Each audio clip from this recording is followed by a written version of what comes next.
Next on the agenda is proof of notice. Electronically and physically posted on Sunday.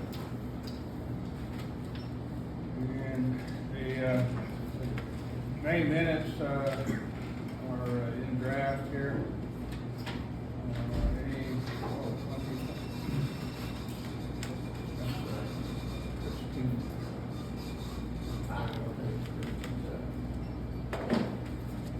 Minor typo on the minutes. Anybody else have any changes for Rick to make to the minutes? We do need to attach the financial reports. And you sent that to me in Word. No, you sent me all the stuff Anyway. for e-voting, and I have to attach that. Those financial reports come from the treasurer and they're generated out of QuickBooks. And they come out as a PDF. Desperately need to figure out how to convert the PDF into something we can work with. You sent me one, I think it was yesterday. Now, my method was to clip it and paste it back into Word, but that's not really. He just handed it out just now. He gave me electronic. Okay.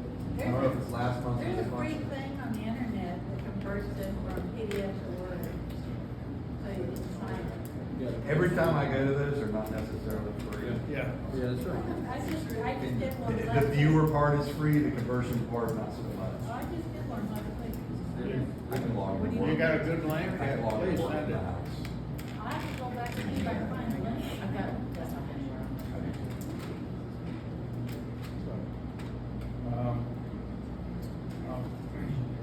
If the minutes are in order, I'll entertain a motion to approve. So moved. All in favor? Aye. Okay. I will, as soon as you send me the attachments,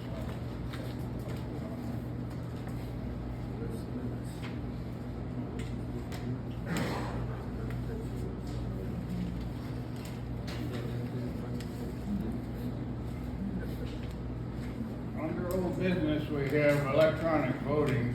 At the last month's meeting, we approved a resolution to adopt electronic voting and for future elections and meetings.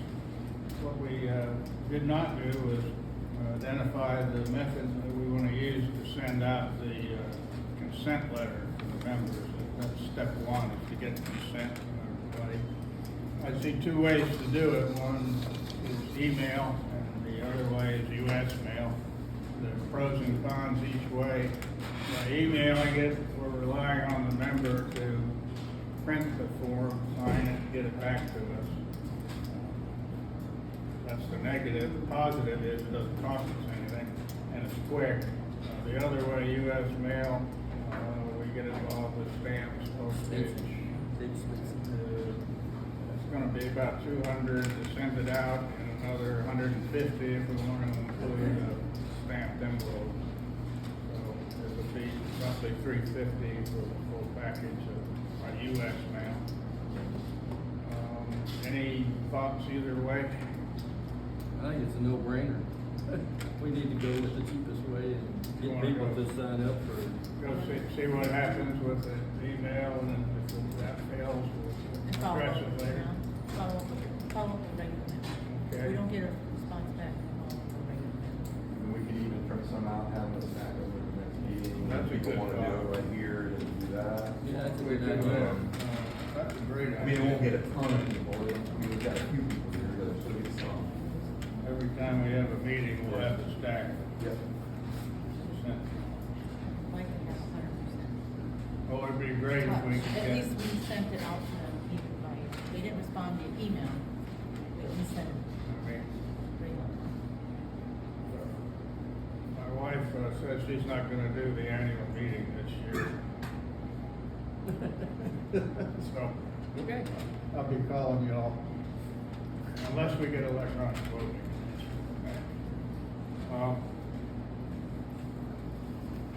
Here's, you all have seen this electronically. This is a proposal on an email that we can send out. It would be a front-back thing. The front side is an announcement to the member. The back backside of the page would be the actual consent form, which the recipient can then print and return to us either by mail or by dropping it in the box. You've all had a chance to see that once. If you have any changes, let me know by close of business tomorrow. And, if I don't get any, I'll incorporate any changes and then go ahead and send it out. Do you have a return mailing address on here? Up the top.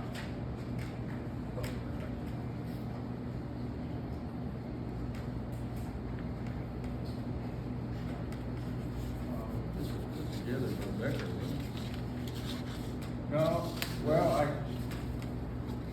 I borrowed sentences from a bunch of stuff and put it all in here. I'm just going by that second paragraph, it says that the system Oh, was developed by the Becker Law Firm. Meets the strange rules, which, again, I think is a great idea. I'll take their word for it. Yeah. I really can't validate that's true. Okay. So, again, if you have any comments, let me know, Tomorrow, incorporate huh? the changes and get it. Yeah, it's time to send it out. Probably a little bit late. New business is a request we had from PSP. We recently received 2 requests from them. One was to extend the existing agreement for another 5-year term, which would include the financial support that we're providing. The second request was that we invite all the SPOA members to attend a PSP town hall meeting to be held on the 10th of July here at the clubhouse. This would be similar to the meeting that they sponsored during the first agreement. The existing, extending the agreement is a simple yes/no question. It's not going to be complicated like the first time, but indications are there are strong feelings on both sides, so we can expect probably a spirited debate. The Florida statutes would allow the board of directors to make this decision. I assume that we're not interested in doing that. Anybody here that Well, we didn't do it the first time, we had everybody vote, so I think that's the best way to do it. I agree. I don't want to touch this with a 10-foot pole. So, we'll go ahead with a special meeting. And the other thing we should probably do is have Becker critique our proposed wording. I would hate to find out after the fact that we screwed it up and it's somehow deficient. I don't want to have to repeat the meeting all over again because we're too lazy to get a legal opinion. For the folks that are here tonight, just a reminder, we're not going to vote yes or no on the amendment. We're just going to vote tonight on whether or not the board's going to approve it or the membership's going to approve it. You'll have ample opportunity at the end of the meeting, after we finish our business, to make your comments, whether you're pro or con or indifferent, whatever. We'll entertain anybody that wants to talk about it. So I'll go ahead and make the motion. I move that we draft the amendment to the agreement and schedule a special meeting to be held sometime after the town hall, at which meeting the membership will vote whether or not to accept the agreement. I second that, but I'd like clarification, the town hall is gonna be something that's done by the PSP folks, right? Yes, and we will attend and evaluate. I second it then. All in favor of that motion, signify by aye. Motion is passed. We will proceed on with it. Is the 10 July PSP town hall? Or is it? Yes. Okay. Did you say that? Yeah. I didn't, what is that? And that'll be here in the Bill, clubhouse, right? when did you say that inviting everyone to a meeting where? You know, the date, several. They are hosting a town, I've requested that we invite everyone to attend a town hall meeting here at the club on the 10th of July. I have drafted an email to that effect, and again, it's essentially the same one I sent out to you previously. If you have any suggestions on how to improve it, let me know tomorrow. If I don't hear anything, we'll go ahead and fire that out. It's just announcing that there is a meeting and the fact that we think it's important to attend so that people can make an educated decision. 7 p.m. here.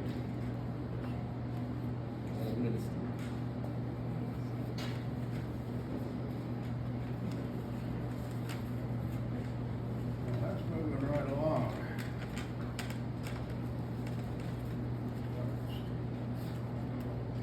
I have lost my agenda here somewhere. Yeah, right here. You got new I've business. done the same thing. It's in plastic. You got PSP. I think it's Ah.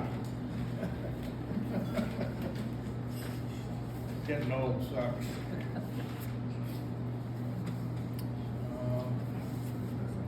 Next on the agenda are the board reports. I have nothing further. Vice President, nothing there. Mr. Secretary. Just to kind of clarify what we were talking about. So the PSP town hall. So we're gonna have folks at the end of this meeting ask us questions, we can answer some things. But the PSP town hall, if I remember last time, was probably the best place to ask those questions. Kind of everybody then, when we get done with it, we can vote on it. Will either the membership will either approve or disapprove. That's the plan as I understand. I'm sure, no, but I have nothing additional. How about the newsletter? Let's do this coming, yeah. We, take that for action. I would suggest you give Christie Wilson. Early? Christine? Tonight. I didn't see her. Actually, not here. Here. Would you like some help with that? Not yet. Come on, there.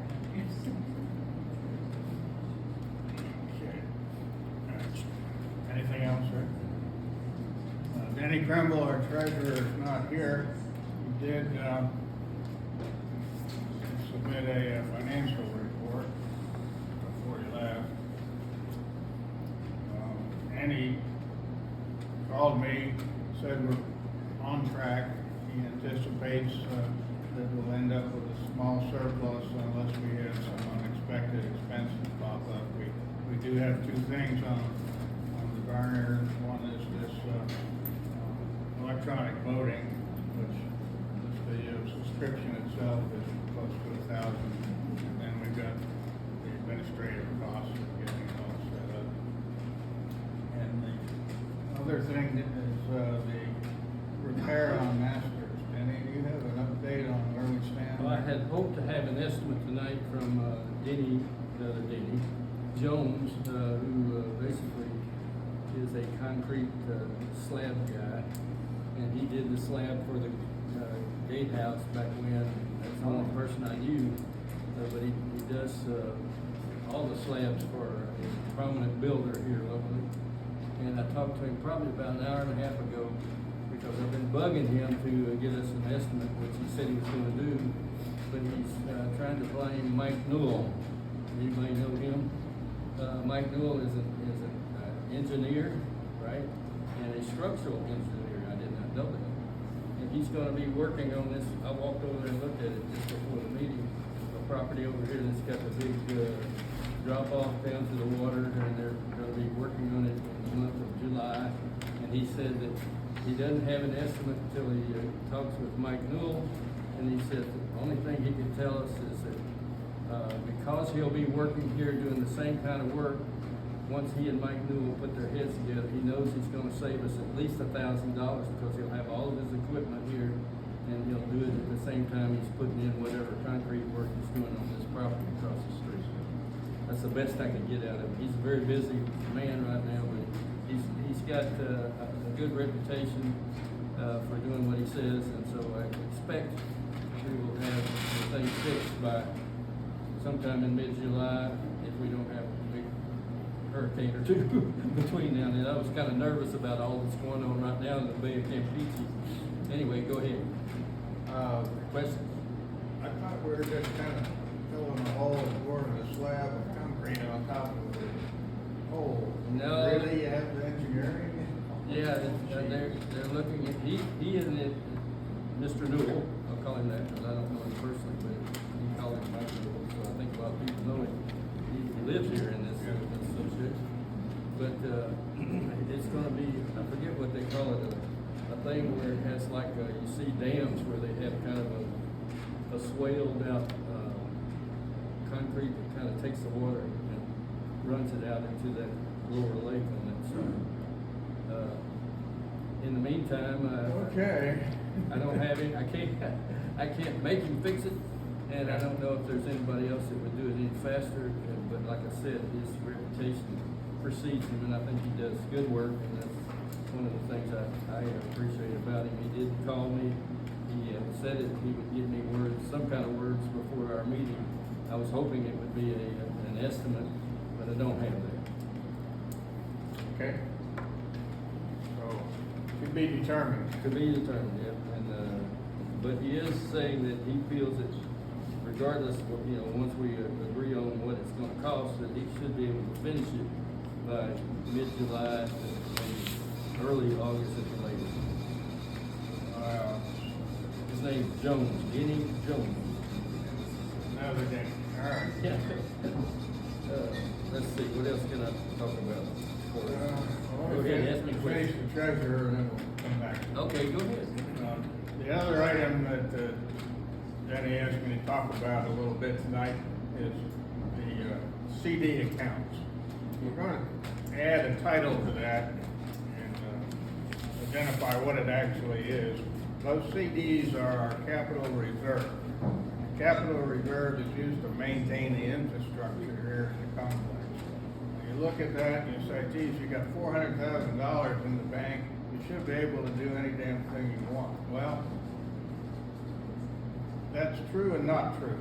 The biggest infrastructure expense that we have are the roads. We have approximately 2 miles of asphalt roads that are not maintained by the county. We own them and we're responsible for the upkeep. Of that 2 miles, half of it, or approximately 1 mile, well, all of the roads were laid around 1990, so they're 30-something years old. A mile of the roads, all of Masters and the east-west portion of Shalimar Point Drive are still the original. The only thing they've had in 30-something years is 1/8 of an inch of sealant on the top, the microsurface. What's unusual is that the typical residential street lasts 20, maybe 25 years. We're pushing 35. We're on borrowed time for the roads. So every year or so, I've contacted the paving company, whose name escapes me, but they're the 500-pound gorilla in highway paving. And I get an estimate from their estimators. The price varies depending on, well, price of oil, the thickness of the surface you want, whether you do any milling, and a couple of other variables. But long story short, we're looking at $550,000 to $700,000 to do these roads. If we were to do it tomorrow, that means that we would invoice each of the members here about $1,000 to make up for the shortfall in the reserve fund. So, folks, we can't afford to be spending this on anything but roads. The second major expense we're gonna have is drainage. We've got about 12 corrugated metal drain pipes in various locations in the complex. They're also 30 years old, and being corrugated steel, they're rusty. The biggest one, most complicated one, is under the causeway on Masters Boulevard. And what makes that extremely difficult is that when they put the sewers in here, they actually ran it right through, perpendicular through this steel pipe. How in the hell would replace the pipe with that sewer line there is an engineering trick. Today's code will not allow you to have sewer water that close to another water source. They have to be, I think it's 10 feet apart. Somebody in the construction business probably knows. Anyway, what we have will not meet code. We're gonna have to come up with another solution. The strange thing about this drainage is the position of Okaloosa County on this entire issue of stormwater drainage. Our drainage originates on Eglin Air Force Base, goes through the Lake Lorraine subdivision, continues south through our complex and into Lake Lorraine itself. The county says if it's on your land, it's not ours. You're responsible for it. So when I go to the county and say, how can we fix this pipe when you've got your sewer line through there? They go, I don't know. So that's one that's coming up as soon as the pipe decides that it's rusted enough to fail. And that's not good because then the road subsides. Is it next year, 5 years from now? I don't know, but when it happens, it's going to be a bitch to fix. End of the bad news. Back to the reserve account. Every year, we have a line item in the regular budget, which is approved at the annual meeting, that describes or identifies the amount of money that we're going to contribute to the reserve fund during the course of the following calendar year. Every quarter, our treasurer will take 1/4 of that amount, move it from the checking account into the CD or reserve account fund. So that's what it is, and that's what it's for. Anybody on the board have a question?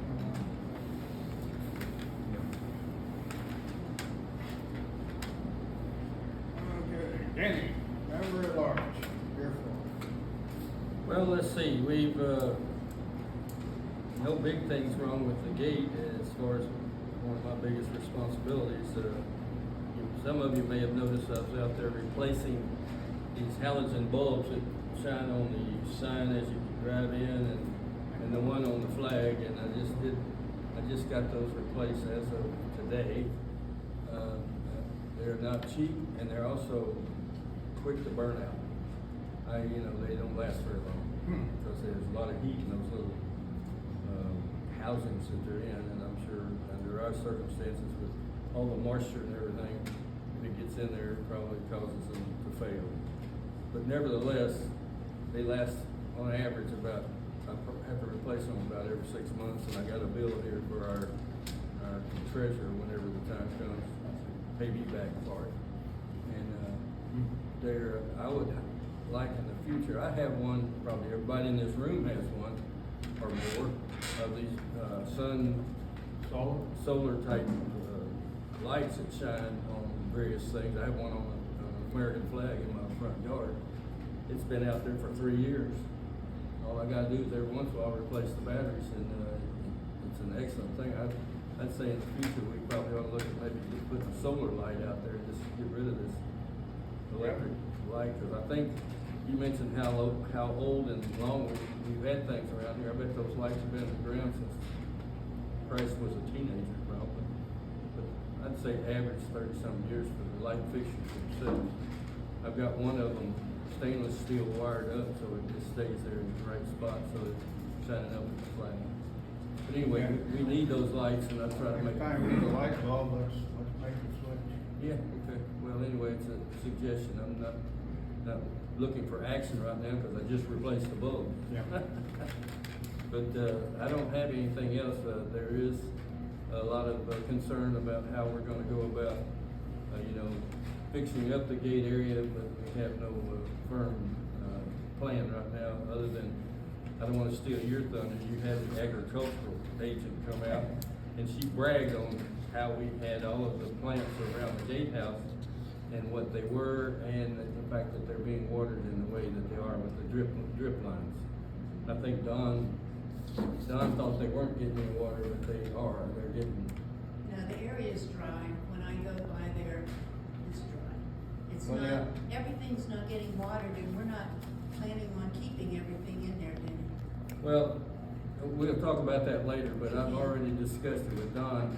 You go out there when the water is running, it's dripping just like it's designed to do, like a gallon per hour or something like that. So each plant, every plant out around the gate has its own drip line that's dripping into it. And we get water, and they've come around since we've gotten the wells fixed here and got our broken line fixed. It was a major break over there by 18.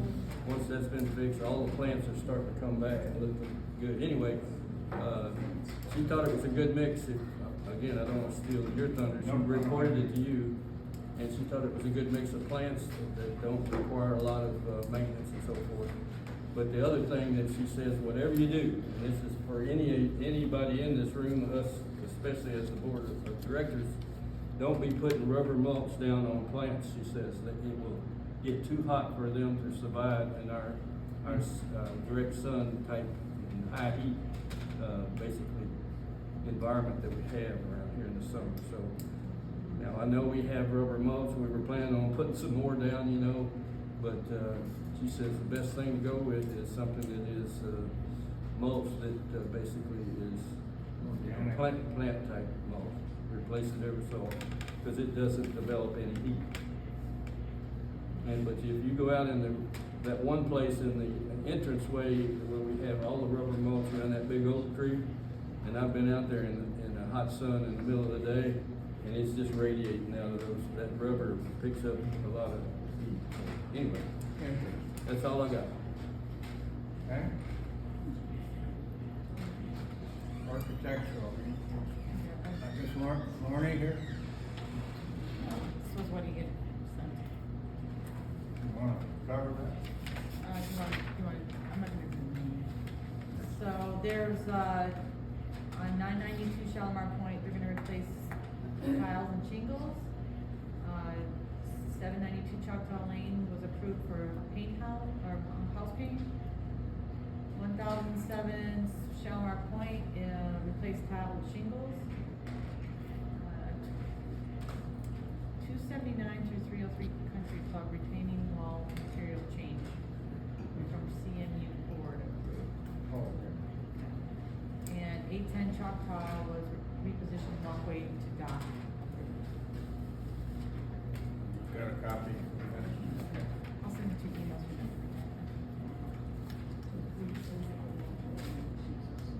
Say, Christine, beautification, you wanna address your project? All right. Brenda and Don have been working on a proposal And to we'll spiffy let- up our entrance. Rhonda and I pretty much have done quite a bit. I've done quite a bit, and Dawn has done some. So actually, there are three areas. There's the center island, there's the golf course area, and there's the tennis court area when you drive in. And then around the corner on Choctaw Lane, you see that there is no sprinkler system on the tennis courts. And there are some, and I go out there every morning, I'm out there by 6 a.m. And we are not getting enough water. There are batteries of water, but I think that needs having, getting someone to fix the sprinklers because we cannot plant anything unless we have water, good water, because plants are expensive nowadays. And so I passed this out to give you an idea and also a budget because different people want a budget even though quotes are only good 30 days. And it may take a while for the sprinklers to get fixed and running properly so that things planted, and also there are other things that need to be done. So in terms of participation, the golf course, has committed that they are going to help through volunteerism and donations only. And, the tennis court is all in, they feel like they are responsible for their area. And, but I haven't gotten a yay or nay on anything. So I went ahead and I did get quotes on things. There's the little house in the front as we come in. And it's important to note that that area is part of our infrastructure. All the little areas where people live, all the different areas, everything's getting timed out. Nothing has been done for 15, 20 years. And so these trees are dying, the gum trees, and a lot of the bushes are all timed out. And even on the golf course side, there's like 6 trees that need to be removed. And so, and then on the tennis court side, there's like 15, 16 bushes.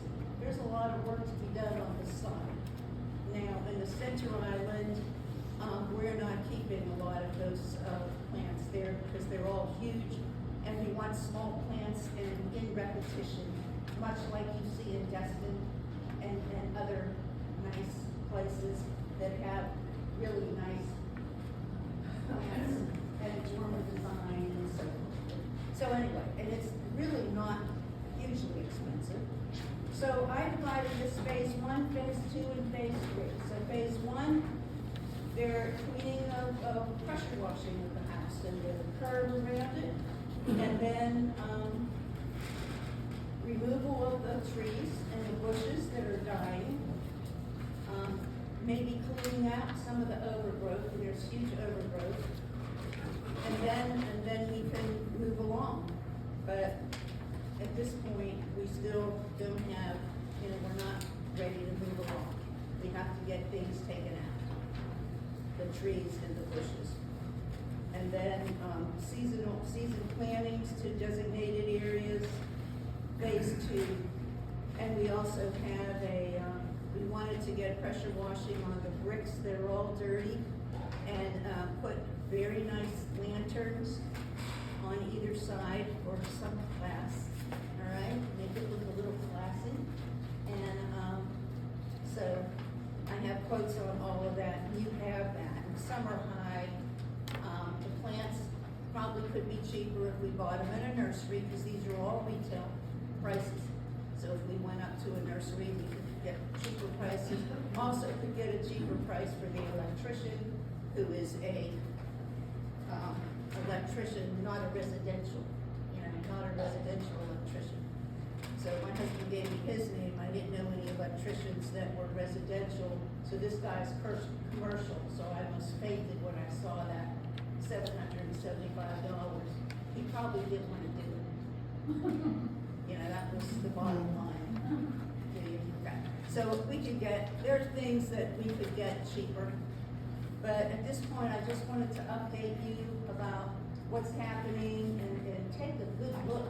When you go in and out, please take a good look at what our and our infrastructure. Bill talked about roads. That's part of our infrastructure. The signage all around us is all faded. And we have not done anything on our infrastructure for a long time. And so it's time that we think about ourselves. Thank you. Any questions? Is there, what's stopping us from trimming some of that stuff down? Nothing. But there's a lot of overgrowth, but the trees we're gonna cut. Mark Kuntz is very concerned on the golf course side. If we pull those trees out, we might mess up the sprinkler system. I will speak to that. That's my big concern. Okay. You're getting lines are in there, they've been in there for years. Yeah. So it's one thing if you just take a chainsaw and cut those trees down at the soil rate. That's easy to do. And that is easy Okay. to do, and I did get a quote before I left home Right. for $15. that with a volunteer staff and not spend any money. It becomes an issue depending on where the new plantings are gonna go. That if you've gotta take the stumps out, okay, that's a whole new thing on it altogether. You don't have the equipment to remove stumps, even if you start removing stumps, I guarantee you, you're gonna break the irrigation lines that are already in place. And so there's another added cost here that we really don't have to find yet. I think we could try to work around, as long as the stumps were slightly below the ground, you know, they move. That's fine, that's good, but then once we get all the vegetation removed, I would recommend turn all the sprinklers on to make sure that all the lids I work agree, before you put one first bush in the ground. I agree. Okay, we'll work with you guys, looking forward to it, we just gotta make sure we define the scope of work that we're gonna do and who's gonna do what, but the golf course is committed to doing our part. Thank you. I think it's dangerous to have a bunch of volunteers up there cutting down trees and trimming up big mountains, because if somebody gets hurt, somebody's gonna get sued. Some younger We've always guys. wanted volunteers. The older experienced guys like me, Yeah. if I knew I was gonna live this long, I'd taken better care of myself. So I got no problem cutting those trees down. And I can do it like Friday. So, if we have chainsaws to remove the trees down to the ground level, we do not have equipment to remove the stumps out of the ground. Right. I'm also another long game. Now it's a bad move to take the stumps out anyway. Incur more costs, but I agree with that, as long as they're. Okay. Is that, SPOA, who owns that, where does that sprinkler go? And was it supplied? I don't think we have a full engineered diagram of all the sprinkler systems that SPOA owns, or where all of those heads are, and where all of those lines are. I mean, it's probably 30 years old, I don't know, you know what this is? Yeah.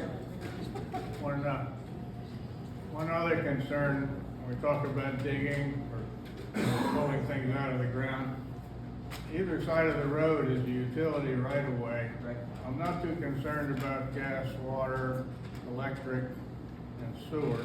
Those things are usually deep and ducted. But you got Live Oak, Cox Cable, and Centel.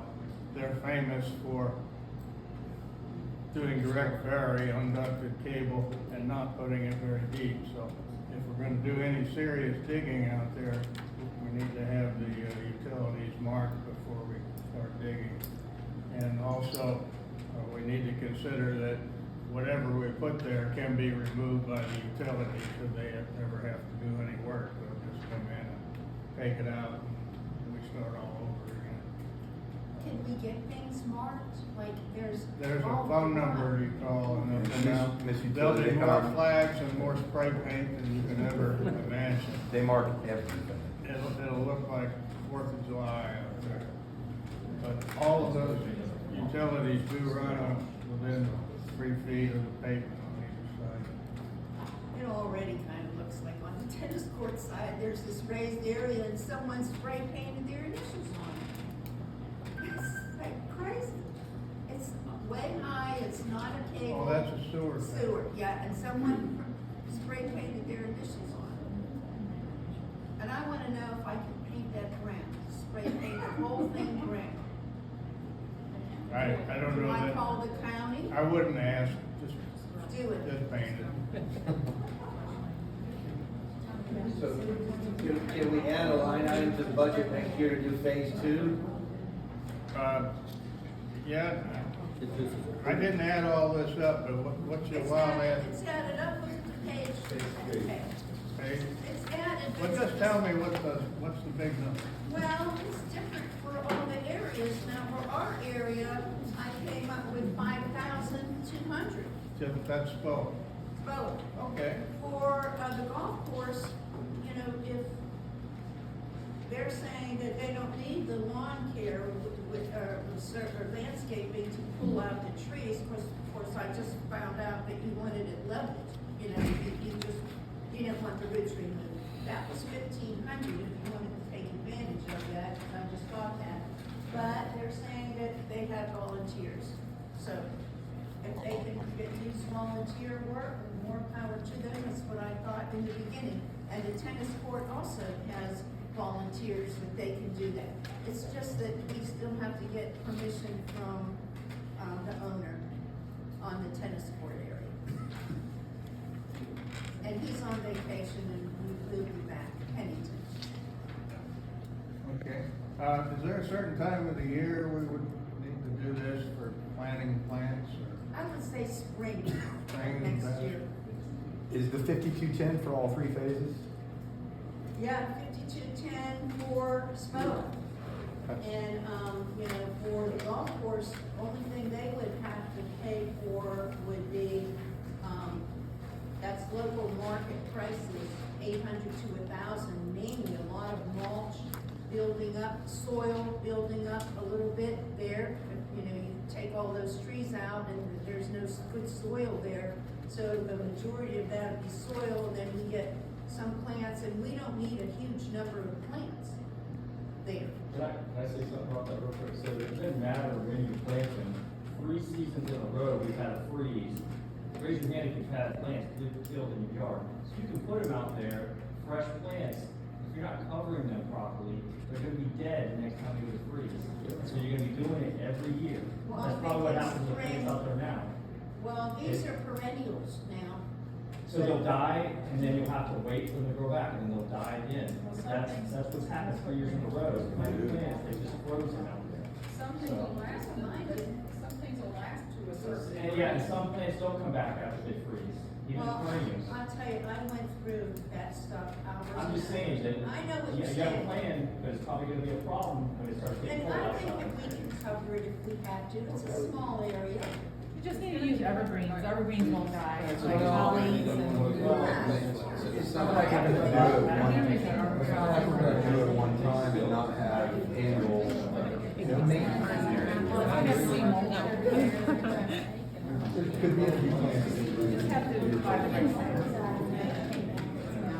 Yeah, I agree with you. We are doing the homework on how much heat these plants can take, how cold they can take. You know, we did a lot of research on it, and I continue to do that. Every time I come across a plant that might look really, but you're right, we may wanna. So we had a consultant from the agriculture department of the university come out and recommend plants that are good for this area, that aren't too cold or too hot. So we are checking on that, we appreciate the point. And a lot of those plants are gonna be covered by big oaks anyway, so there shouldn't be getting frost on them. By just bigger trees covering them. So that's irritating some. Are they the oaks that we have out here normal? Nothing grows, if it's not acidic, nothing's growing underneath those. It better be azaleas or something like that, because it's not growing. Well, that's probably what we'll use, something Yeah, like that. those roots are so bad, And it's they're not growing. inexpensive plants too. And there still are some plants there that haven't had water for a while that are coming back. There are We've had enough rain this spring. Okay. Good discussion, thanks. Okay. Anything from welcoming? Social? Well, we're having the grill nights this Friday night. We have over 25 people signed up. All right. If you want to sign up, you know, before you go tonight, it's right there at the counter. The last Memorial Day cookout with hot dogs and hamburgers was successful. We had 66 people show up for that. That was nice. The next one's gonna be July 4th, another simple cookout. So we appreciate the participation. We're trying to get more people to get involved. We lost a lot of participation with COVID, and we're trying to rebuild some hospitality in the group. So we appreciate it. Okay. I think we actually had 30-something now. I was talking to Donna, when she was still here when we came The grill in. night, you sign up, costs you $15. You have to bring your own meat to the grill. But the $15 is they provide the sides, salad, potatoes, and the dessert.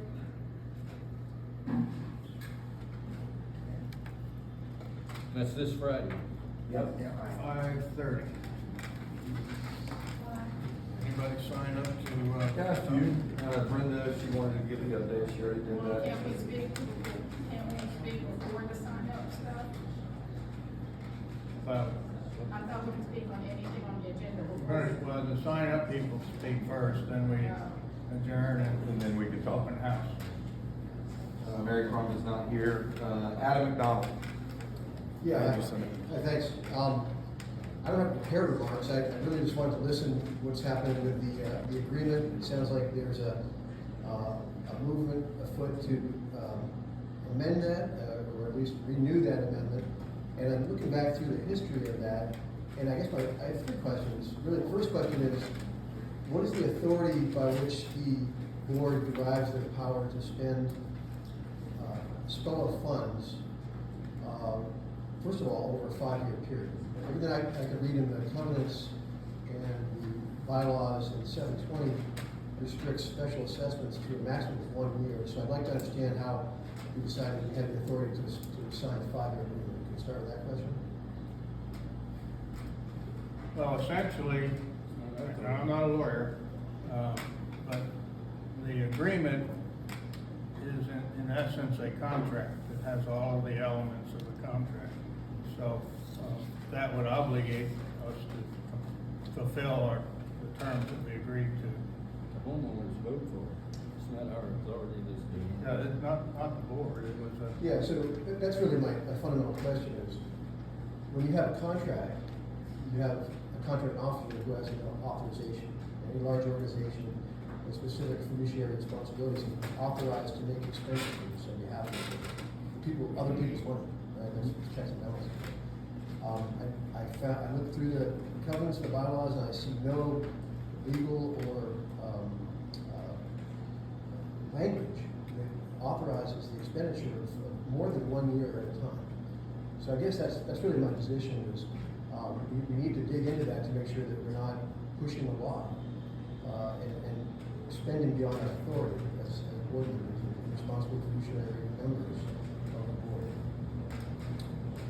So I'd ask you to look into that, and I can understand that you might say, well, the lawyers have looked into it, but they said it's okay. I guess I'd like a little bit deeper answer if that's the answer. I'd like to understand where the authority is drawn from in the documents. So, Are we trying to prove a negative there? I mean, what would restrict us from agreeing to a contract of 100 years? it's a question of authority. I mean, there's reasons why we wouldn't want to give carte blanche authority to do things for 10 years or 15 years beyond the authority of what you're able to do with the bylaws made up of a community of people, with a board of directors who are responsible for our money. Now, if it were baked in to the original documentation and the bylaws and the covenants of the way the structure was set up, that would be one thing. But here we are trying to assess membership. I see it's a special assessment. No, it's not a special. Well, I don't know, it's pretty special to me. It's an agreement that costs money, so. So I think in opposition to what you're saying, you're trying to say, we have the right as a board to assess, okay, according to the covenants and bylaws. We aren't doing that. What we're doing is presenting it to the owners, and the owners are voting on doing this themselves. So that's what took place last time, and I think that's the plan now, right? I mean, that's the way we're gonna do it. And it's gonna be brought before the membership, and it certainly is more money, but it's not us assessing them anything, and the authority is not our authority, it's the authority of the homeowners coming up with this saying, yeah, let's do that. yeah, And I the think owners the don't have the power, the board has the power. Yeah, The board we has have- the fiduciary power to enact expenditure of. Power is the wrong word. You have a duty, not. Yeah, No. you could- On the assessment, we present a budget at the annual meeting, which the owners approve, and then we manage the assessment, the money that the assessment raises. We're not assessing any member. You are assessing yourselves. I don't see it that way. I see So the if we board don't making pay that up. amount, we're not gonna lien our property, we're only gonna pay the assessment. It's our job to execute what's approved by the members. But it's not an HOA due. So So, It is, so hold on. HOA votes for it. It is That's- under that's the what- contract. You It's just under said the contract. You just said it's not a special assessment. It's under a It's not contract. special. But that can't be tied to their property. It would take us long to get a judgment for us not paying that, but you can't clean our property without.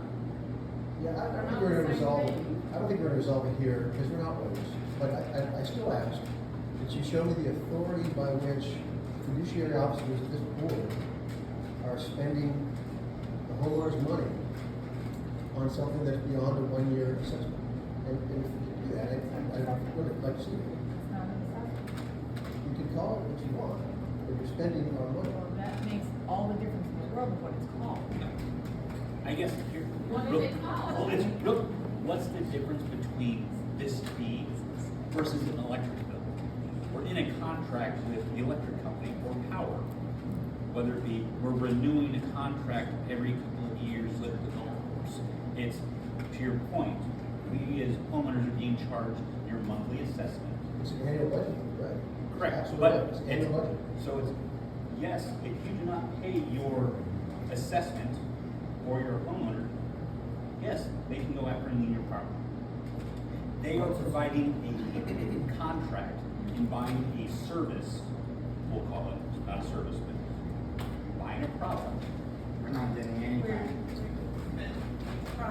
That, And once it's agreed upon by the membership, and let's use the membership vote for the last time we did, it was 135 to, what, 5? So you get that kind of a vote, you can't stand back and say, well, I don't want to participate whenever the majority of the people And rule that's- the and that's- tax is going to be paid. So that's kind of We are what not. we're trying to do this time.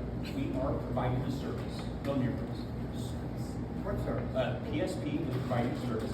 Oh, you might not think it's a service. We are purchasing something. No, we're not. We're not receiving anything either. Yeah, I think you're missing my point. My point was annual, right? Tell me where you have the authority to spend more than 1 year's budget. We vote on the budget, and we have, correct, the homeowners approve the budget every year. And that is a fiduciary responsibility. Just tell me where you have the responsibility to do 5 years. That's all I'm asking. And you're not asking for the answer right this minute? No, of course not. I don't think we're gonna fix it in this form. I'm just trying to raise that as an important point. Because as soon as we go into this, we're gonna renew What this. are you for guys 5 years. considering it? Is it a special assessment? So if we don't pay it and we only pay our HOA dues, what is your recourse? It becomes a part of your HOA. Remember this, it's a line item in the budget, it has to be paid. What is your recourse if we don't pay that? Lien, I'm sorry? a lien. Letter of leave. Yeah. See, that's where it gets sticky. Attorney on that? That's what I'm just saying, that's the way it works. It's not part of our HOA dues. Yes, it is, once it's voted on and approved. But Yeah, if I see, didn't that's agree to where- that, that's where I'm asking for the somebody else authority. can make that decision for me. That's all. Well, I don't agree with landscaping and the entrance, and it's in the budget, I don't have to pay my portion of landscaping and the entrance. We get something for that. Hold on a second, you're saying you don't get anything for a golf course, you got green space out there for kids, for. We have weeds, and everything, you have green space. You don't have to. We have weeds and dead trees. I suggest everybody come to the meeting, I feel like. I agree. Yeah, some of those things would be better at the meeting, right? So the questions that I have here are more tuned to the homeowners association. The second question I have is, who is going to be the negotiator on behalf of the SPOA? Is that you, Bill? There is no negotiator. Are you gonna negotiate this for us? Oh, so it's take it or leave it like it is? Yes or no? So yes or no? Okay, so no negotiate, we're gonna have the same terms and conditions of the last 5-year rollover for another 5 years? That's the What the percentage of the golf course budget as like part of the total commitment we have for 185? What would we give us the golf course specifically? $35? But it's, the addition is $25 a quarter for the No, it's not. 75, but that's, like, what I use 185 course. Yes. 75 is 185 is the. He's asking how much money has the SPOA given a private corporation on a monthly basis? The answer is $25 a month, right? Yeah, that's what it amounts to. So 75 a quarter. That's correct, that's correct. Sir? we up to the general question? No. One question is, actually, that's an extension of Denny's argument is that we voted to give money to the PSP. And everybody theoretically cast a vote. So, what we could have done is, we could have voted instead to give the money to the Tom Thumb or to Pepper's Restaurant or something like that. Now, that wouldn't be, Do we have the authority to do that? I don't see why not. I guess we do. I guess we have the authority to spend each other's money, Yes, as I see fit, if I'm the majority. and that's, I think that's a problem. There's also nobody ever said, Jesus, that guy Rick is a bloody genius. I don't think very many people have told me that. But let me suggest to you that there's a court case, a Florida court case, that was affirmed by the Florida Supreme Court. And the essence of that, if you'll forgive the brevity of my statement here, is that an HOA cannot compel people to provide money to a golf course under circumstances like ours. So what we in effect are doing here is we were doing an end run on that Supreme Court decision by doing a contract. But the argument, I think, is the same. We're compelling people to make payments to a golf course. of their own. And yes, I do have the Of their own citation. volition. I do have the citation. Yes, but you're compelling, maybe it doesn't apply to me, but you're compelling other people who may resist that payment. Maybe they don't want to pay for the golf course. You mean like people who, like maybe people don't wanna pay for the flowers at the front, but they're going to be forced to pay for flowers That's at the part of front? the budget, it's a That's necessity. part of No, the- no, that's it's part not of the the- It's not part of the budget, Florida this is a Supreme Court special decision. amount of money being spent for this. This is not part of the budget right now. Is it gonna be? Not- It is not part of the budget right now. It is not part of the budget right now. But we are gonna ask It's people gonna to pay be- for flowers. It's gonna be in the budget. If, That's gonna be, are we are we talking putting about this in the something? budget? Are we doing this this year, or are we putting it in the budget this year for next year? Because it's not in the current budget. We're not talking about. Then the next, we're asking them to do it next year. It wouldn't necessarily be a separate line item in the budget, it would probably be under Maintain. But you understand what I'm saying? maintenance, repairs. Infrastructure. There might be some people that don't wanna spend that money on flowers. Perhaps we ought to take a vote on that. I'm not, I would rather have flowers, I'm not saying I don't want flowers, but I I'm don't saying think- there's I don't going to be think- people, I don't there's think going to there be was a people Florida who don't Supreme wanna Court. spend their money on that. There's not a Supreme Court. There wasn't a Supreme Court decision on that. There There is was, a on law. golf course, under circumstances like Things ours. change every single day. Might be one tomorrow. Who The knows? Supreme Yeah, Court legal- doesn't legal change every precedents day. is- There might be They one really tomorrow. don't. I'll look. Sure. Our covenants Hold on. say that you Yeah, I have to don't want- maintain our common areas. Yeah. See my question though? Doesn't say to put flowers in there, it just says maintain it. You understand what I I'm asking? I doubt. We could throw mulch down and that's maintaining it. You have a committee, that's what you do. We could throw mulch down and that's maintaining it. I have a gut feeling that a team of lawyers could spend months trying to find the answer to your question. Actually- Because it's probably not obvious No, I in a single sentence somewhere. I think he's right, there is precedent, and I read that same case study, and it was very. I'd have to see it. No, I have It's it. not something you just. Yeah, no, it's actually very refreshing, and it's very recent. And we're not for people's idea, guys. We got an end for it. All over South Florida, golf courses are failing. This is not the first time, they're not special. And all kinds of people are trying to salvage it, there's a good reason. I love this golf course, I love to see it thrive, and I'd like to see good businesses made. And that's what it's all about, Adam. But handouts That's are not a handout. And so my question, and we can debate that all night, but I'm just trying to say that there's legal precedents all across Florida to be set. And if you're asking me, you're telling me that lawyers are gonna fight about this for weeks, those battles have been fought and won. So I can show you the paperwork, but I would hope that it would be common sense to most of the folks in the room. That's true. The other thing that's trending is the fact that people are grandfathered in to the declarations.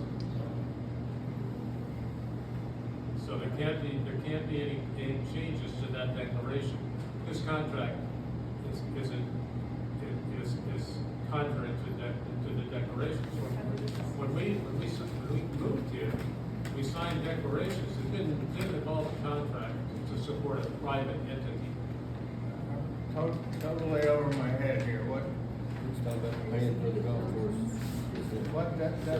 declaration? Declaration of covenants. The covenants? The covenants. Ah, okay. And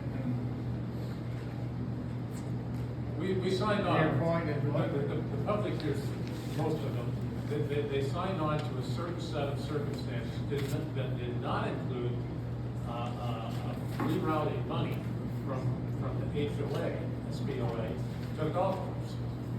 So this contract here is, it's. Once it becomes a part of the budget, It's contrary to the covenants that have been signed.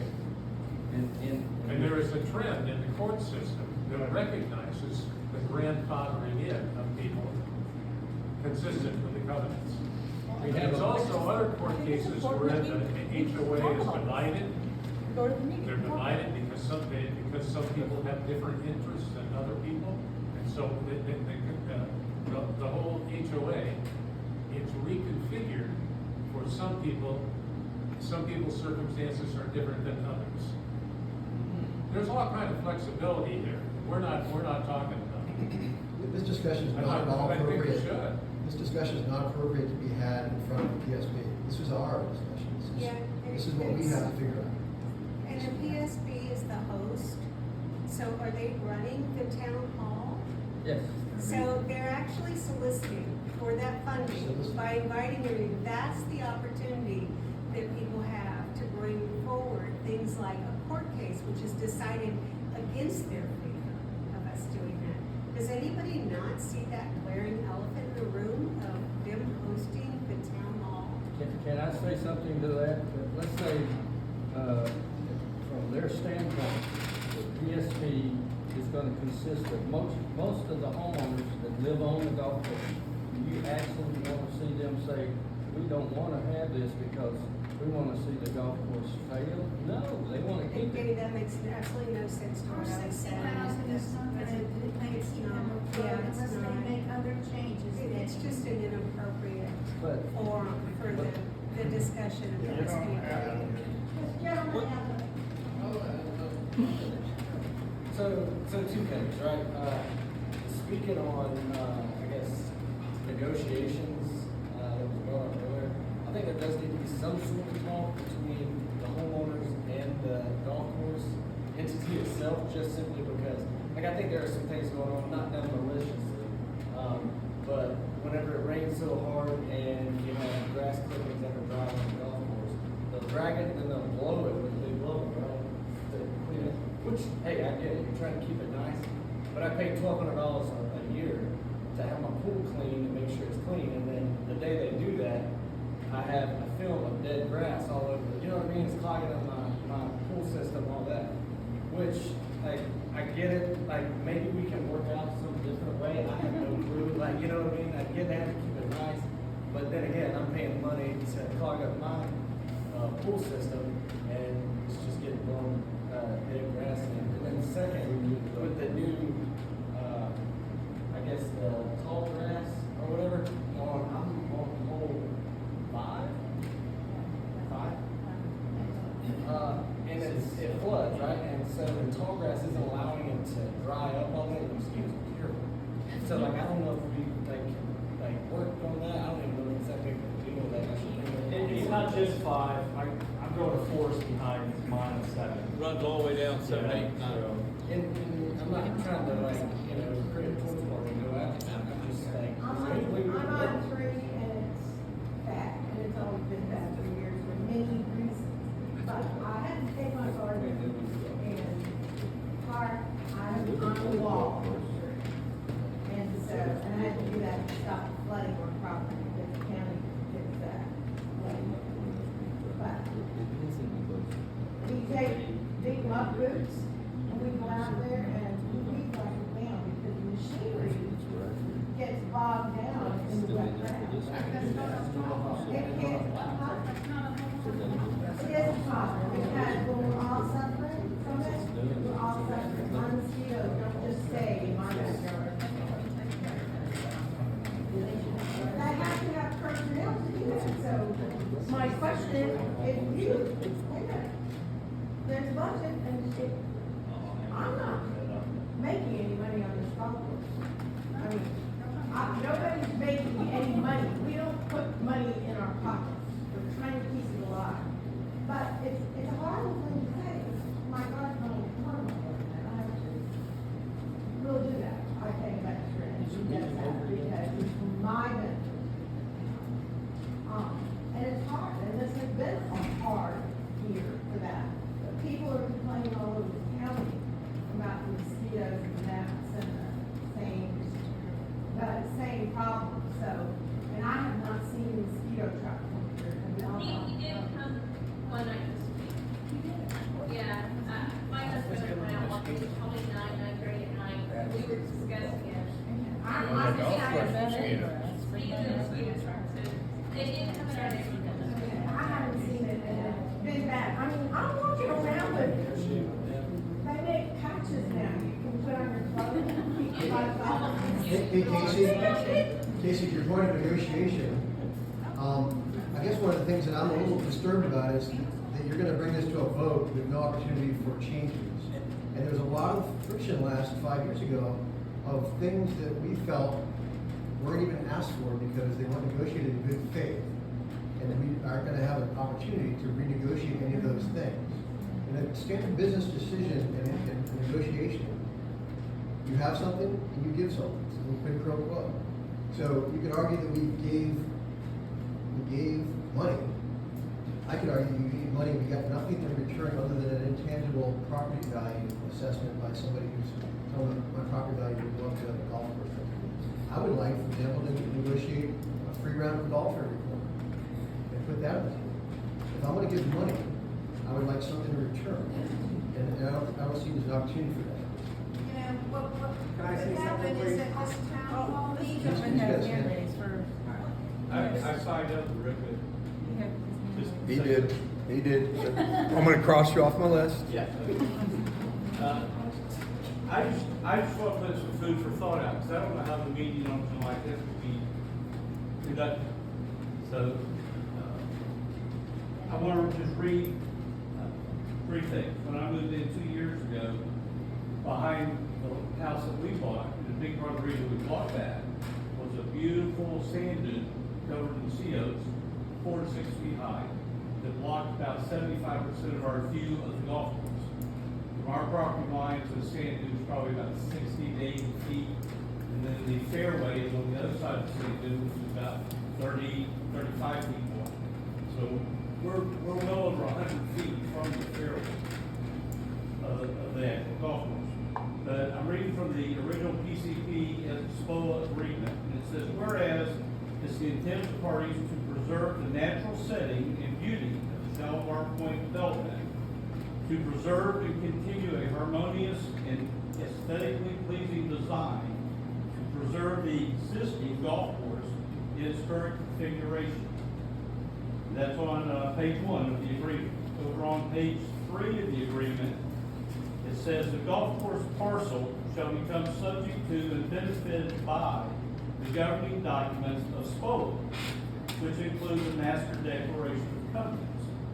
Going to page 25 of the Master Declaration of Covenants, under the very lengthy Architectural and Grounds Committee landscape approval, it says, plan shall include but not limited to the grading plan and calculation of the ratio of the area to be covered by grass lawns versus the area to be left in a natural state.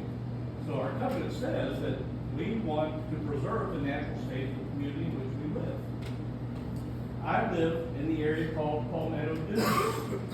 1 week before the course reopened after being closed for a year, a front end loader came out to that beautiful sand dune and drove right through the middle of it and uprooted a path about 10 feet wide through the sand dune.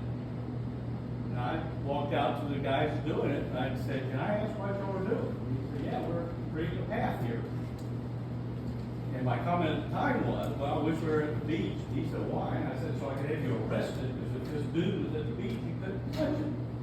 And since I lived in Palmetto Dunes, I didn't quite understand why they're out there destroying the sand dune. That as a homeowner was contributed to why I bought the home in the first place. And I told him, I'm a golfer. I've played in a lot of places, and a lot of places would want to preserve the natural setting, and they would go out with a little sign around that sand dune saying, stay out. You know, we're preserving the sand dune. Okay, so I fully intended to go to join the golf course. But once they did that, I said to myself, why would I want to join a golf course? And I wanted to stay a golf course. I have no problem giving my money to it. But I do have a problem that I'm giving my money to a business that gives me absolutely no consideration as a homeowner. And I think the agreement that we made with them says that they're supposed to do that. Who's negotiating for us? Was that the county that did that, or was it the golf course that did that? Golf course. Construction road. PSP did it. I can't see PSP doing that. Why would PSP do that? I have no idea, that's why I asked them. Let me say a couple things. We're gonna have a town hall meeting here on July 10th, okay? We're gonna separate fact and fiction about the golf course, okay? What happened in many cases that the county hired contractors to haul their equipment out of there. And I know they destroyed part of our golf course over on number 7. They destroyed part of the golf course on number 5 and several other areas. Okay, we're in litigation with the county to go remedy some of these things, okay? It's probably not gonna happen for several more months before we perhaps get a judgment. We don't know if that's gonna come this year or not. We're gonna keep fighting. But we know, we would like to preserve as much of the natural sand in the area as we can. That was part of the original course, no question about it. But again, some of the trees had to be removed. You know, we have diseased trees out here. We have dead trees. We have trees that interfere with turf play. And when you have a tree and turf, the tree's gonna win every time, okay? So we're trying to balance a lot of these inputs here. Golfers wanna hit off turf. They don't wanna hit off tree roots. They don't wanna hit off barren areas. So, we're gonna go as fast as our budget allows. We're gonna provide a compelling case for you why we think SPOA needs to continue to support the golf course. And we're gonna lay it out in black and white for everybody. Everybody can see the facts and figures. I would encourage everybody, invite your neighbors who live out here to come July 10th at 7 p.m. We're gonna put a presentation on our big screen. We're gonna lay out what the golf course provides for the homeowners here.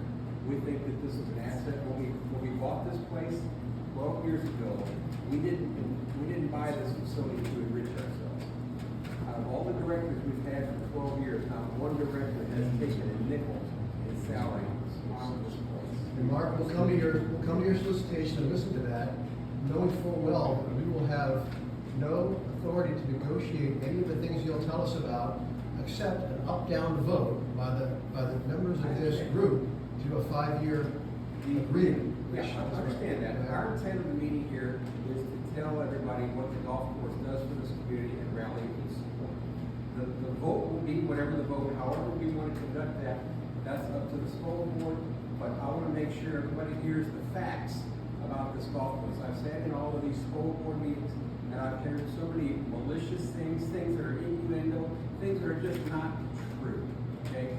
So on July 10th, please come out, and we'll give you the facts, and we'll give you some figures about the golf course. I can tell you that and again, we talked about it, you know, $25 is what everybody pays here.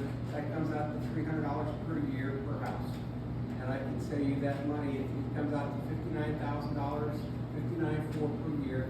And I can tell you that makes a difference between, it did for last year, it made a difference between us losing money and barely into the plus side, okay? And I can tell you, one of the things you're gonna hear at this meeting is, we closed this facility for a year, for 13 months. We borrowed to the tune of about 1.8, 1.9 million. We're pushing all of our corporate chips into the middle of the table. We are betting on our success. we need to start paying that money back to the capital group who owes us the money. Okay, our whole intent here is to make this premier golf course. It's not gonna be done overnight, it's gonna be done in increments. Okay, we know we've got a much better product than Fort Walton Beach. You know, by the way, how many people are here in businesses that own a business that compete with the federal government or the municipal government? Anybody here? We compete with the city of Fort Walton Beach, who is subsidized by the city. Guess what? Edwin announced last August that they're open to public play. And they've undercut our pricing. What would you do if you owned a business and the government decided to get a business to compete? You're not gonna like that, are you?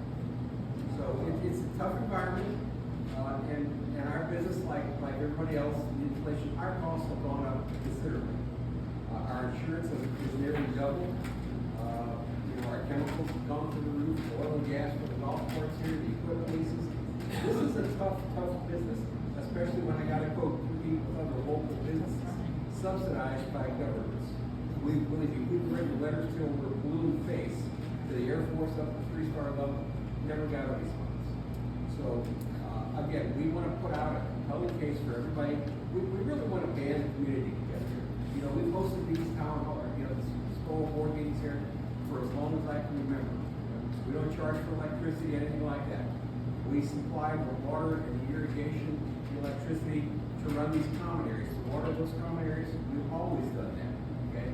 Never asked for a nickel back, and we're not going to ask for a nickel back. So whoever we're going to negotiate with, they need to take those things into consideration. And that doesn't even include what this does to your property value. This asset, I'm going to call it an asset here. 83% of the homes here either are on the golf course or right across the street from the golf course that are exposed, okay? And if you don't think the golf course provides any value to your home, think again. Think what it would be like with no golf course here. We don't want to, and we're not thinking that way. I'm not doing this to threaten anybody, but what I want to do here is rally everybody's support. We don't think $25 a month is a lot to ask. And again, we're all in the same boat here. If you want to go see what happened out at Blue Water Bay, they don't have a golf course out there. They don't have a practice range anymore. They've got Randy Wise homes out there. So, again, Magnolia Plantation is closed on Highway 20. That's all. Move on. Enough said. Okay. I'm going to add something. Yes, absolutely. If there's going to be a question there. There'll be a Q&A on the 10th. And I also want to say that I'm hearing, maybe we need to do something for you, And we're going to try to put some extra perks in addition to, well, just your home values and that sort of thing. So we're listening, we're hearing what you're saying, Adam. Just come on the 10th. No, you're not. This bill's gonna have an up-down vote, there's no changes that are gonna be made, right? Right, you said that, Bill. Am I right? True. Right? We are. So, no, it's a nice thought, thank you. That's not how it's gonna work. There is absolutely zero interest in that agreement that protects a single homeowner in Shalimar Point. The fact that you didn't stop supporting it when it was closed, and I think that was more than 13 months, I think it was 18 months, that the agreement requires signature by both parties to discontinue it. That is not common language in a contract. One party should be able to terminate it if another party doesn't fulfill, and they did not fulfill by shutting it for 18 months, and at that point, our support should have discontinued. There's nothing in there that protects us as homeowners. And the language in there specifically says that the money can only be used for golf course upkeep. Who monitors that? Is that money gonna go back to the mortgage? What is happening to our money? I'm not familiar with that clause. What I'm not clause? either, but I have a question. That, If this would require extra bookkeeping, but anybody that's good with spreadsheet, what if it was decided mutually that the $25 a month that is collected is only used towards specifically designated items, since I'm hearing a lot about people don't think they're getting value for their money. That $25 is used specifically for, I don't know, think something. Mowing, or specifically for fertilizer, or specifically for, additional men to do. And that got designated into a separate fund that was visible to anybody. Yeah, transparency is a big part of this. Money's fungible. Money can be used for different purposes. It usually gets baked into a big pot, and that's difficult to track. But that has been one of my concerns, is that we've had very little transparency out of the PSP. And I'm part of it. I get a 10K, is it every year? K1. How much in there? K1. K1. And it's just, Mark, But- you know, we don't get much But is information as that, an individual. is that something that can be worked on by Could both be. parties? Yeah. That That would certainly go a long way $25 to helping. is only used for that? Because there's a perception that maybe the golf course is using that money to do other things. And- Well, yeah, but it's expressly for that, actually. Pardon? Right now, the agreement says it's expressly for, operation and maintenance of the Shelburne Hall, so it already is. So it's general, but you can make it specific if you want it.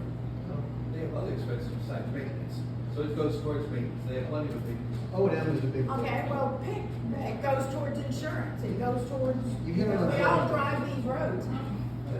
There we That's said not something. gonna lay out the finance on slide Yeah, That'll be covered in my check. And, you know, just to give you an example, $59,000 that we save from SPOA here, that's about half of what our chemical bill. We spend about $15,000 a month just in chemical. Did that help? All right, Skip, you're up. Bill, can we stand up? You hit something earlier that interests me. You said that if we had to pay for resurfacing the road right now, every homeowner would have to come up and be assessed $1,000. Just saying, because we don't have enough money in our coffers. But then the golf course, the tennis courts uses our roads and doesn't pay that 10% that they supposed to have been paying for all these years. So now we're still getting yet another assessment to pay for the roads, and they still get a free run down the road. I don't like that. And neither should none of the other homeowners. And your comment that you have to compete against everybody, I'm a general contractor. There's 1,285 general contractors in Okaloosa County alone. I got to compete against all of them. So, I'm sorry, that's the business you decided to be in. I decided to be a contractor. Good for you. So, I hate it for you too. Okay, thank you. Stand up. I don't want to stand up. I was just gonna say that, so we're voting yes or no on a contract from 5 years ago. That was before COVID. So like so much has changed within that time. So not having it be something we can negotiate and change within time, I think is part of the thing that we were all mentioning, is that we're voting on something that was 5 years ago to be continued on with no changes or no like discussion for changes within that contract. A yes or no, I mean, voting for something, times has changed from before COVID. It changed a lot. A lot of places are redoing their type of contracts and all because of that. Because companies went under and they came back. You have to make that change. We're voting on something that we're not able to make any changes on. I think that's the hard part. Why are we not being able to negotiate with the golf course? I'm hesitant to ask this question, but I'm gonna ask it anyway. If we were Santa Claus, what would you like us to negotiate? Well, I think right now, I'm a new homeowner, relatively new. Where can I find the contract to actually read it, to understand what's in it?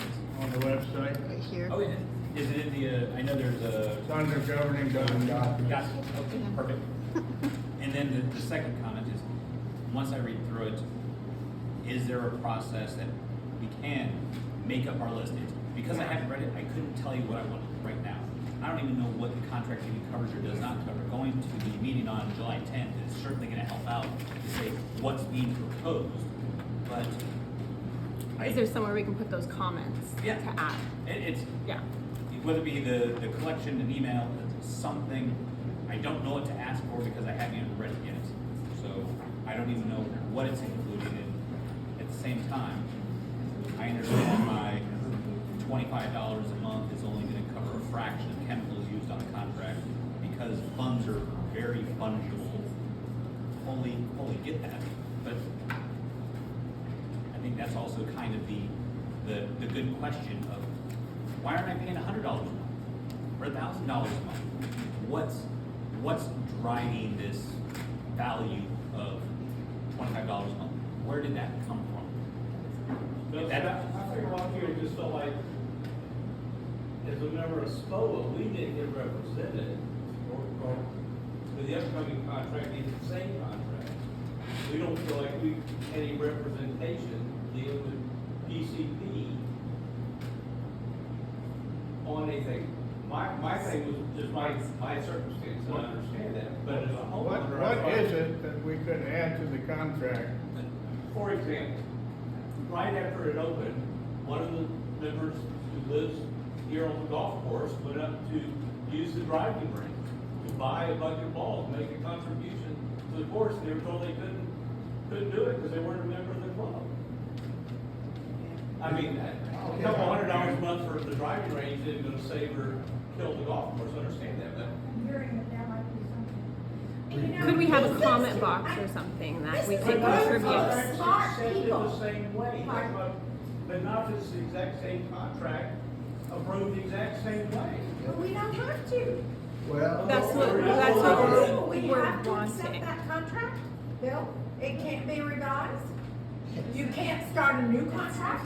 That's what he said, Good. yes or no to. It's messy. You can start a new And contract. we could renegotiate it and get a clause that says, everybody gets to use the driving range. Or anything else you wanna add? But I think we have done so You well know- here. We've done what other people across Florida have not been able to do, and that's buy a golf course and survive as long as we have. You're And we've done that. absolutely right. And we are saturated with smart people in this community.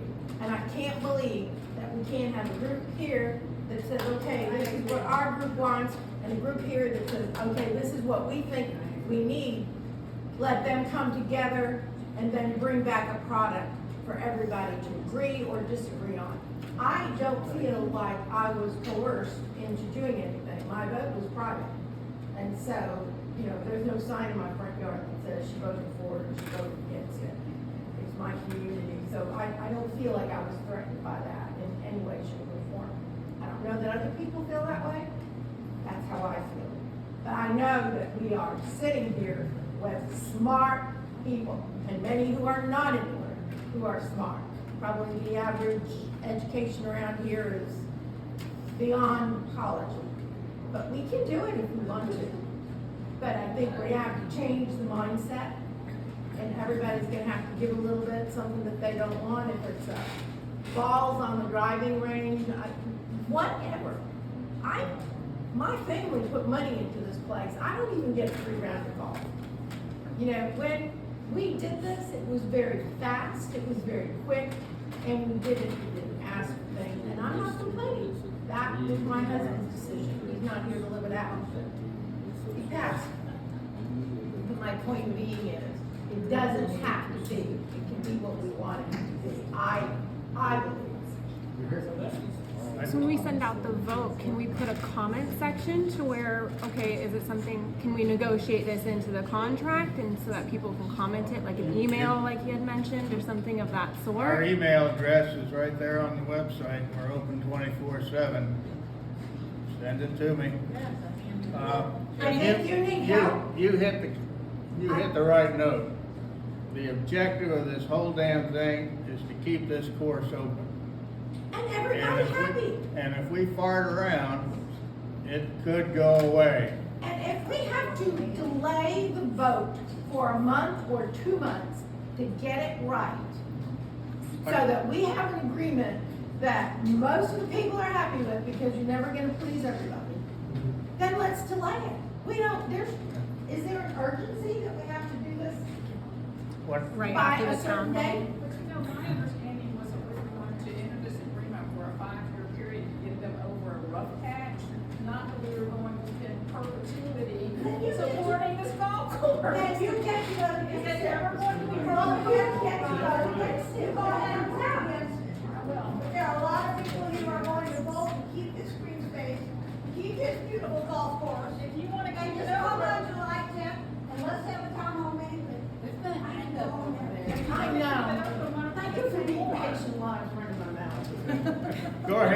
jump in, don't worry. So I'm confused about this 5-year agreement, right? These points, the person who's talking about we could get a free, or couldn't even buy a bucket of balls because he wasn't a member. Before the golf course closed, I didn't have an issue renting a bucket of balls and hitting some long balls out on the range. If the agreement didn't change at all, why was it different before it closed and it's different when it reopened? How is there a different agreement? I don't know, because that is different. No issues getting balls before it opened. Yeah, unless they made a mistake, right? And so everybody's talking about changes to the agreement. I don't even know what the agreement looked like. The agreement, Because I'm not 5 years deep here, so. before the agreement, if the golf course closed,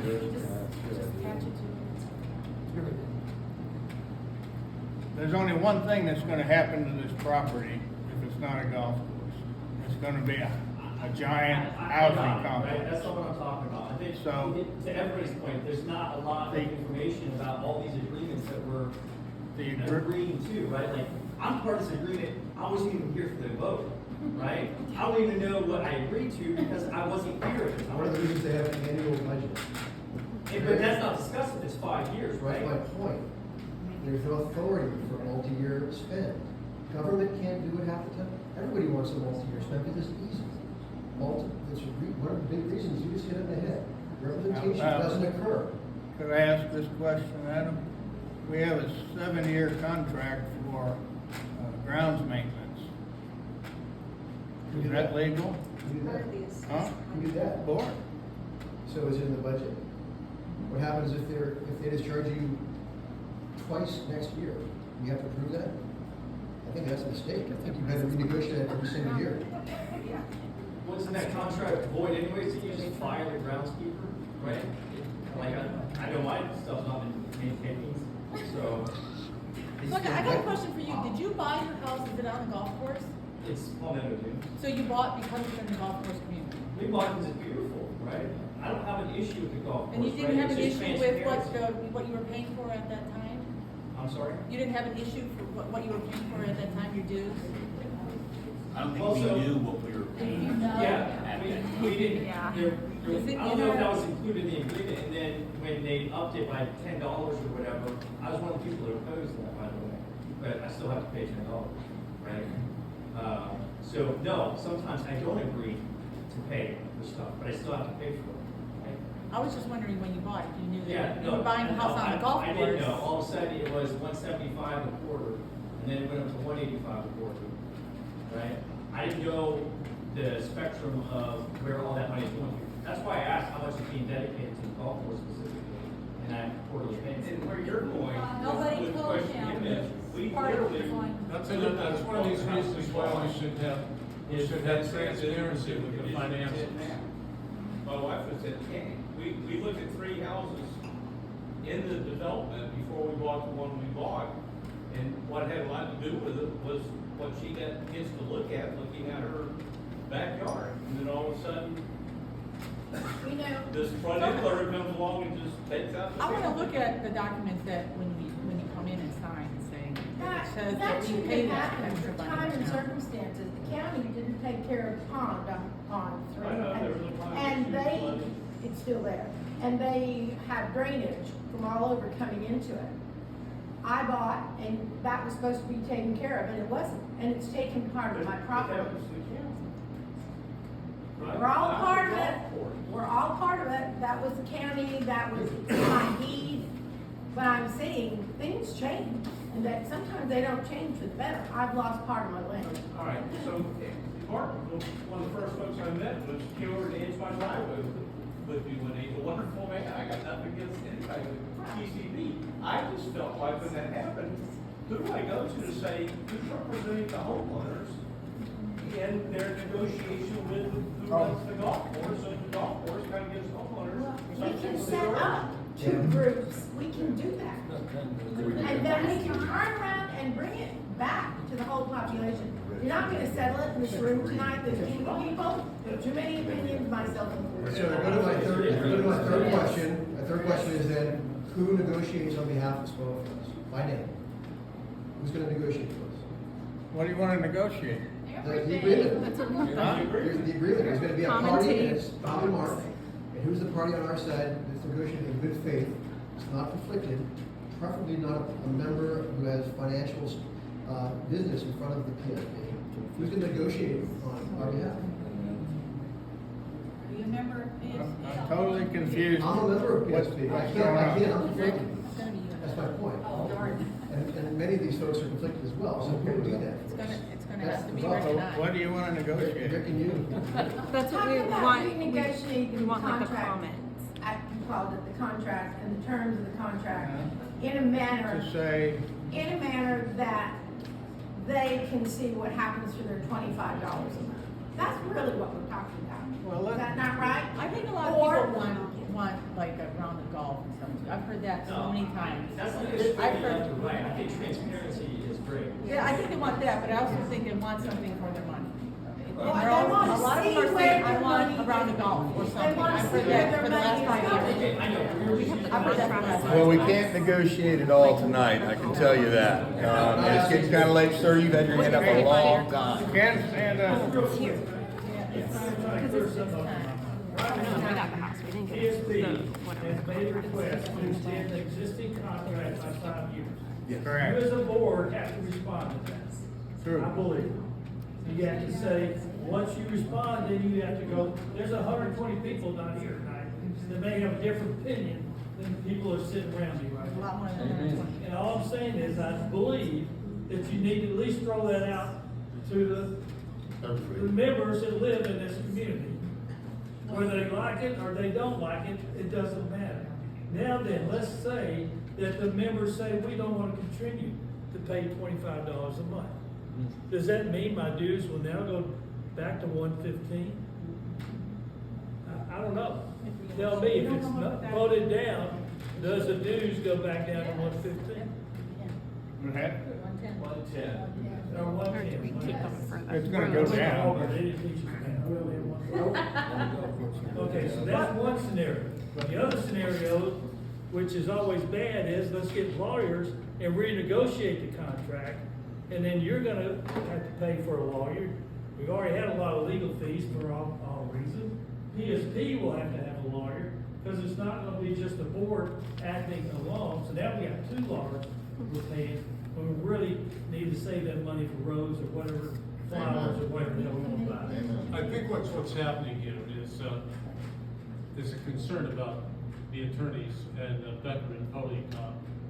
Some of us have a distinct feeling that it isn't, that firm of, our local barristers, that isn't for the HOA. It's for the board and PSP. If they want to represent, the board and PSP, maybe they ought to show up at the meeting on the 10th and we'll have a little How did you tie, conversation with them how did you about tie the board the with law. PSP? I don't understand that connection at all. I understand fully. Well, they had to bless this contract, didn't they?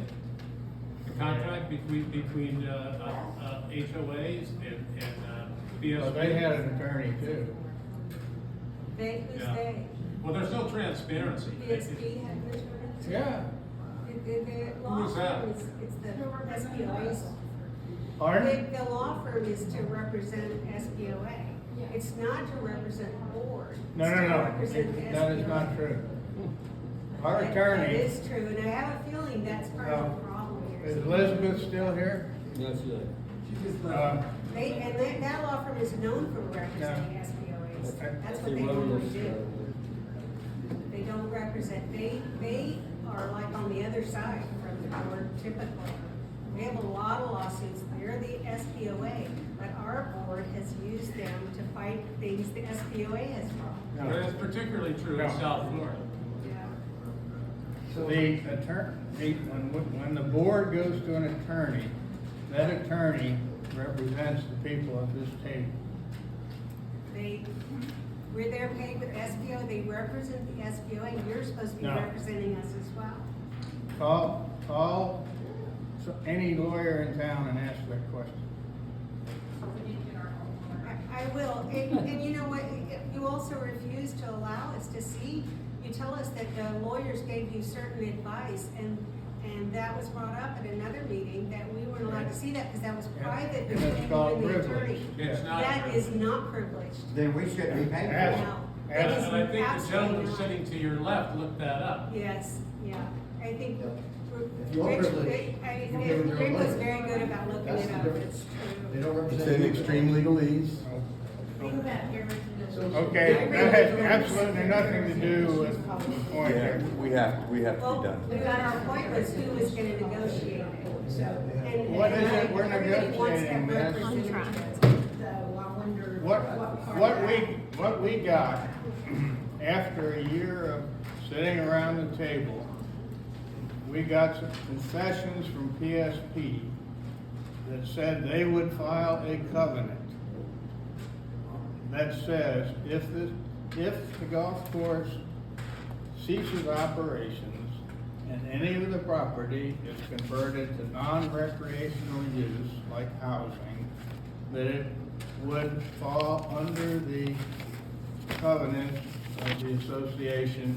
We would have architectural and other controls, like approving master plans, plats, buildings. And that was important because prior to that agreement, we would have been required to give 400 homeowners the combination to the front gate, and we wouldn't have been able to charge them anything. They could have used our roads, they could have built outhouses out here and turned this place into a real trash heap. So what we got were protections to preserve this as a nice upper class community. If it goes, this property is probably worth in the neighborhood of $8 million. And that's a conservative, yes. It's not gonna be a fly-by-night local contractor that walks in and plunks down $8 million. It's gonna be somebody like Henry Homes, and they build entry-level homes. And that's what this property lends itself to, because they're long, narrow fairways. To develop this into a housing area, you've got to build a road down every fairway. And the developer's got a choice. He can build a road with one lot, or he can build a road with a lot on either side of the road. Guess which one's gonna happen?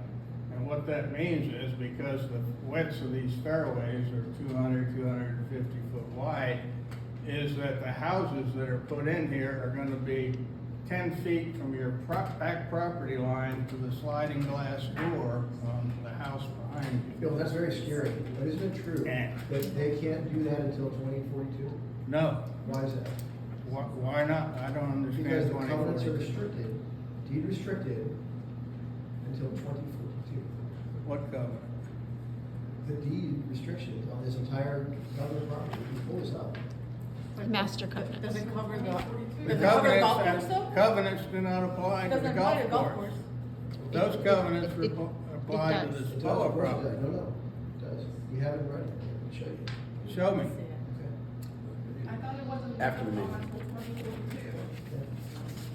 I have no idea what There you're are talking deed about. restrictions, my daughter did the original research, and then Watts hired somebody from wherever they came.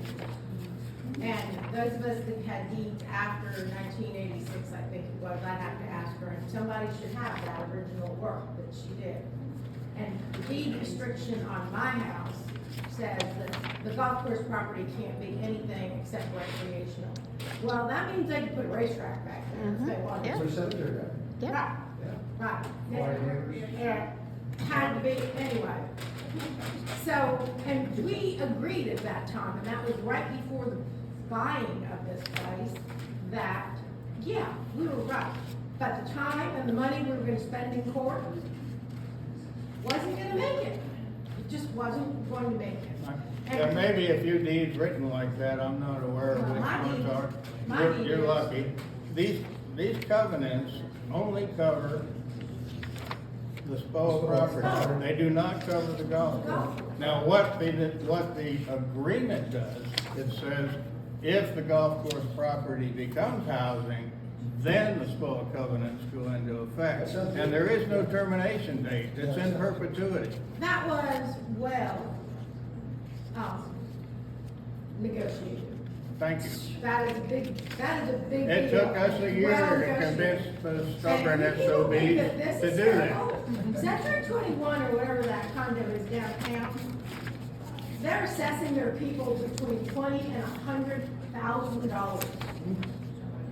And they have nothing to say for it. So I can say that this, this board, I may not agree with everything, and I have my personal issues going on now. But you're listening, and we can do this if we want to. Who in here does not have PSP stock? Everybody that's in here, right? No, I'm saying the people that are arguing, including the people Yeah, that but are if you have PSP stock, how many of you are willing to serve on a committee that would start investigating what it is that would make you happy that we can bring to the PSP and merge? That's not, I mean, this isn't. As simple as a I think that's a short solution versus renegotiate a contract. This PSP seems to be willing to offer a number of perks to the homeowners to renew this contract. And that might include access to the driving range after 12, putting range, it might include one round of free, well, as many buckets as you want every day. There'll be a number of things they're willing to offer. I think that could be acceptable. Those kind of things can be done with something less than the major agreement. Right, and I think they're willing to do that. Let's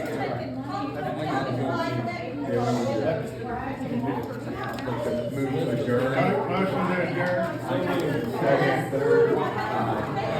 Hey, Bill, that's the best clarification I've heard since this whole thing started.